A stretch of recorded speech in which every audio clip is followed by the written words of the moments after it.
Hello students. BA part second के students को paper first का चैप्टर पढ़ाऊंगी। मैं डॉक्टर मनोरमा त्यागी। मानसिक स्वास्थ्य या मेंटल हेल्थ।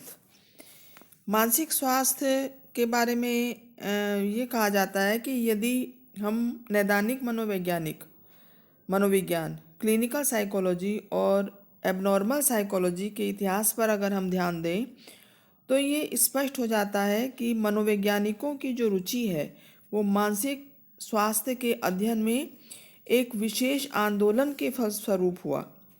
इस आंदोलन का जो नाम है वो है मानसिक स्वास्थ्य आंदोलन, मेंटल हाइजीन मूवमेंट, और जिसके शीर्ष नेता D.L. डिक्स, जो मैसाचुसेट्स में स्कूल शिक्षिका थी, और क्लिफोर्ड W. बियर्स इसके अलावा इनके साथ थे जो इन्होंने इस पे काम किया। इन लोगों के प्रयास से मानसिक अस्पतालों में रखे गए रोगियों के साथ किए जाने वाले जो अमानवीय व्यवहार हैं उसमें कमी आई, और अमानवीय व्यवहारों में जो वृद्धि हुई थी उसमें कमी आई, और मानसिक स्वास्थ्य को उन्नत बनाने की ओर लोगों का ध्यान गया। तो मानसिक स्वास्थ्य के संबंध में ये एक बहुत बड़ा आंदोलन था। अब प्रश्न ये उठता है कि मानसिक स्वास्थ्य से क्या मतलब है। सामान्यतः ये समझा जाता है कि जब व्यक्ति किसी भी तरह की मानसिक बीमारी से मुक्त होता है, मतलब उसको कोई मानसिक बीमारी नहीं होती है, तो उसे मानसिक रूप से स्वस्थ समझा जाता है और उसकी इस अवस्था को मानसिक स्वास्थ्य की संज्ञा दी जाती है। लेकिन कुछ चिकित्सकों का मत है कि मानसिक स्वास्थ्य को मानसिक बीमारी की अनुपस्थिति कहना बहुत ही उपयुक्त नहीं है, क्योंकि मानसिक रूप से स्वस्थ व्यक्ति में भी कभी कभी कुछ बीमारी मानसिक रोगों के लक्षण दिखाई देते हैं, जैसे आवेगशीलता, सांवेगिक अस्थिरता, अनिद्रा, बेचैनी और हाथ पैर फूलना, एंजाइटी। तो इस तरह के लक्षण सामान्य लोगों में भी दिखाई देते हैं। तो इसलिए आधुनिक नैदानिक मनोवैज्ञानिकों ने मानसिक स्वास्थ्य को एक समायोजनशीलता की क्षमता के आधार पर परखने का प्रयास किया है। इसी संदर्भ में स्ट्रेंज ने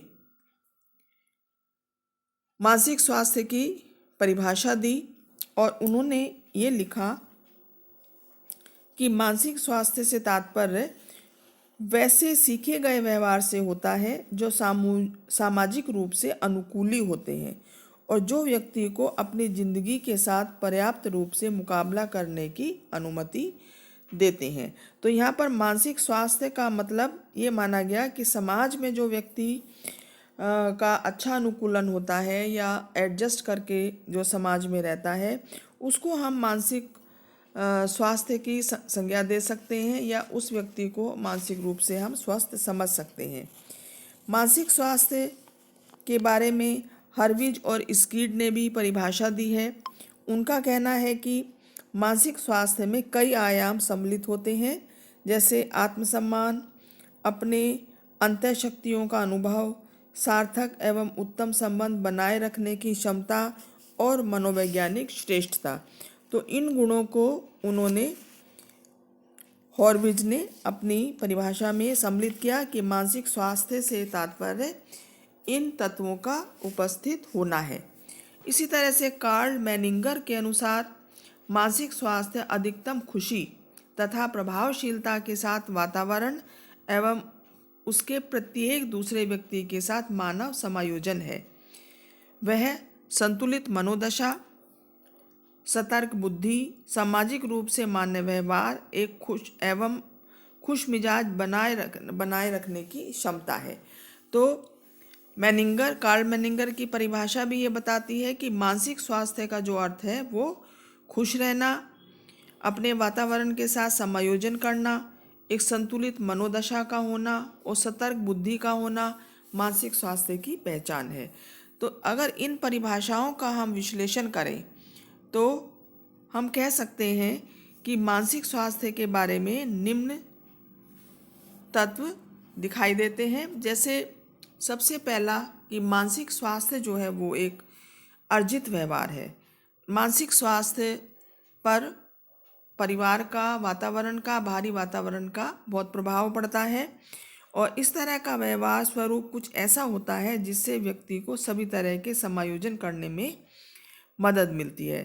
तो जो मानसिक स्वास्थ्य से संबंधित जो व्यवहार है व्यक्ति समाज में आकर अर्जित करता है या सीखता है। दूसरा तत्व उसका यह है कि यह एक संतुलित मनोदशा है। मानसिक स्वास्थ्य एक संतुलित मनोदशा है जिसमें व्यक्ति अपनी जिंदगी के विभिन्न हालातों में सामाजिक रूप से तथा सांवेगिक रूप से एक मान्य व्यवहार बनाए रखता है। मानसिक रोग या बीमारी वातावरण के साथ किए गए कुसमायोजी व्यवहार को कहा जाता है कि जब व्यक्ति का समायोजन अपने वातावरण से बिगड़ जाता है तब हम कहते हैं कि वो मानसिक रोगी हो गया है। डेविड मैकेनिक के अनुसार मानसिक बीमारी एक तरह का विचलित व्यवहार है। उन्होंने इसको एक विचलित व्यवहार कहा है जिसमें व्यक्ति की चिंतन प्रक्रियाएं, भाव, व्यवहार, अनुभूतियाँ वो अलग तरह की होती हैं और जो प्रभावित व्यक्ति है वो जो समाज है इसे एक समस्या के रूप में देखता है जिसमें नैदानिक हस्तक्षेप आवश्यक हो जाता है। नैदानिक हस्तक्षेप से मतलब है उसका उपचार या उसकी जो लाइफ स्टाइल में परिवर्तन की आवश्यकता हो जाती है। तो इस तरह से DSM-4 का जो मानसिक रोगों का जो वर्गीकरण है APA द्वारा दिया गया उसमें कहा गया कि प्रत्येक मानसिक विकृति को एक नैदानिक रूप से सार्थक व्यवहार परक या मनोवैज्ञानिक संलक्षण या पैटर्न जो व्यक्ति में उत्पन्न होता है उसके रूप में समझा गया है। यह वर्तमान तकलीफ या निरोगिता से संबंधित है, चाहे उसका मौलिक कारण कोई भी हो। इसे वर्तमान समय में व्यक्ति में व्यवहार परक, मनोवैज्ञानिक या जैविक दुष्क्रिया की अभिव्यक्ति माना जाता है। तो डेविड मैकेनिक ने 1999 में मानसिक बीमारी को इस ढंग से परिभाषित किया। उनका कहना था कि मानसिक बीमारी एक तरह का विचलित व्यवहार है। इसकी उत्पत्ति तब होती है जब व्यक्ति की चिंतन प्रक्रियाएं, भाव, व्यवहार सामान्य प्रत्याशा या अनुभव से विचलित होता है तथा प्रभावित व्यक्ति या समाज के अन्य लोग इसे एक समस्या के रूप में देखते हैं जिसमें हस्तक्षेप की आवश्यकता होती है। यदि हम मानसिक बीमारी की इन परिभाषाओं पर ध्यान दें तो सामान्यतः मानसिक बीमारी के कई पहलू देखने में आते हैं। जैसे सबसे जो पहला पहलू है वो है कि मानसिक बीमारी से उत्पन्न चिंतन, भाव, व्यवहार व्यक्ति के लिए दुखदायी या विघटनकारी होते हैं।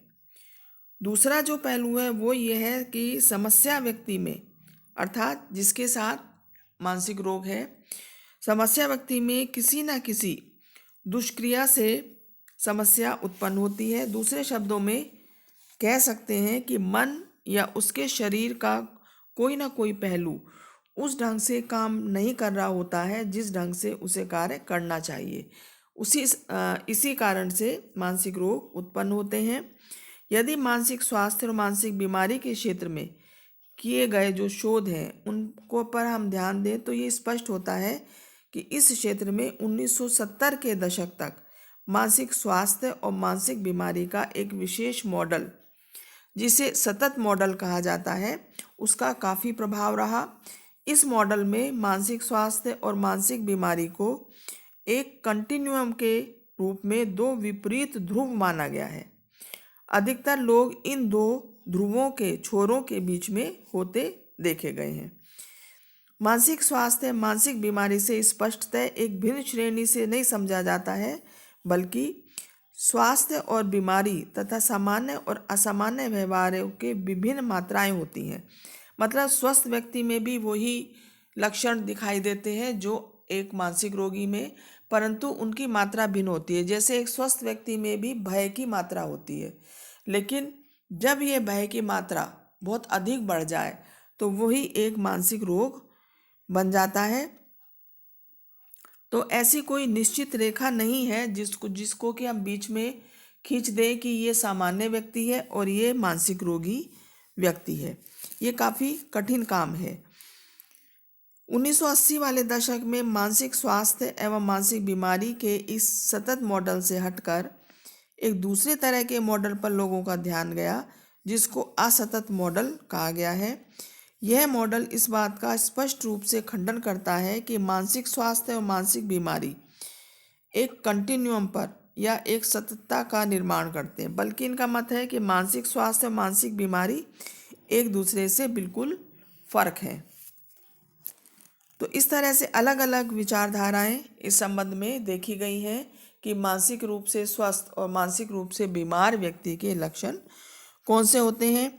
अगर इन सभी तथ्यों का हम अवलोकन करें तो मानसिक स्वास्थ्य, मानसिक बीमारी और मानसिक स्वास्थ्य में अंतर निम्न बिंदुओं पर स्पष्ट किया जा सकता है। मानसिक बीमारी में सामान्यतः व्यक्ति में समायोजन संबंधी समस्याएं उत्पन्न होती हैं, परंतु मानसिक स्वास्थ्य में सामान्य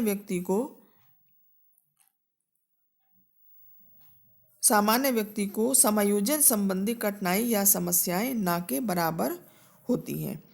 दूसरा जो अंतर है वो ये है कि मानसिक बीमारी में उपचार एक अहम पहलू होता है, परंतु मानसिक स्वास्थ्य में सामान्यतः व्यक्ति को समायोजन संबंधी कठिनाई समस्याएं ना के बराबर होती हैं। और मानसिक बीमारी में उपचार एक अहम पहलू होता है। यदि उनका उपचार नहीं किया जाता है तो उसकी तीव्रता और अधिक हो जाती है, परंतु मानसिक स्वास्थ्य में उपचार जैसे पहलू की अहमियत नहीं होती, भले ही उसे उन्नत बनाने के कुछ सुधारात्मक उपाय जरूरी होते हैं। मतलब मानसिक स्वास्थ्य को बनाए रखने के लिए कुछ उपाय करने आवश्यक होते हैं। तीसरा जो इसका एक पहलू है वो ये है कि अधिकतर मानसिक बीमारियों का एक स्पष्ट जैविक आधार होता है। इस तथ्य की पुष्टि अनेक अध्ययनों से भी हो चुकी है। यही कारण है कि हम देखते हैं कि अगर किसी व्यक्ति में कोई मानसिक रोग हो गया है तो फिर उसकी संतानों में भी उस मानसिक रोग होने की संभावना तीव्र हो जाती है। जैसे जो एकांकी जुड़वां बच्चे हैं उन पर किए गए अध्ययनों में ये पाया गया कि यदि ऐसे युग्म के एक बच्चे में कोई मानसिक रोग होता है तो दूसरा बच्चा भी इस रोग की होने की संभावना से ग्रसित रहता है। मानसिक स्वास्थ्य का कोई इस तरह का जैविक आधार नहीं होता, बल्कि इसके निर्धारण में अजैविक कारकों की ही भूमिका रहती है। तो ये मानसिक स्वास्थ्य और मानसिक बीमारी के बीच में अंतर एक माना जाता है।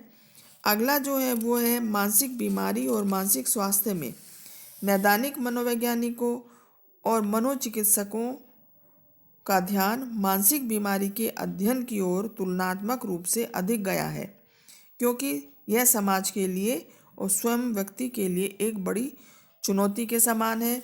जबकि मानसिक स्वास्थ्य की तरफ इतना ज़्यादा लोगों का ध्यान नहीं गया है कि किस तरह से मानसिक स्वास्थ्य को उन्नत बनाया जाए या किस तरह से मानसिक स्वास्थ्य क्षेत्र में काम किया जाए। अगला जो अंतर है वो है कि मानसिक बीमारी के अध्ययन क्षेत्र की व्यापकता मानसिक स्वास्थ्य के अध्ययन क्षेत्र की से काफ़ी अधिक है। तो इस प्रकार से स्पष्ट होता है कि मानसिक बीमारी और मानसिक स्वास्थ्य में काफ़ी अंतर है।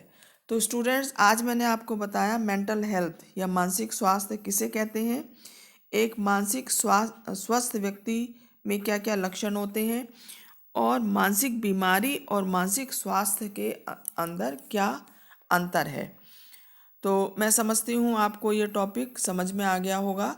नेक्स्ट वीडियो में नेक्स्ट टॉपिक के साथ फिर मिलते हैं student. Thank you so much students.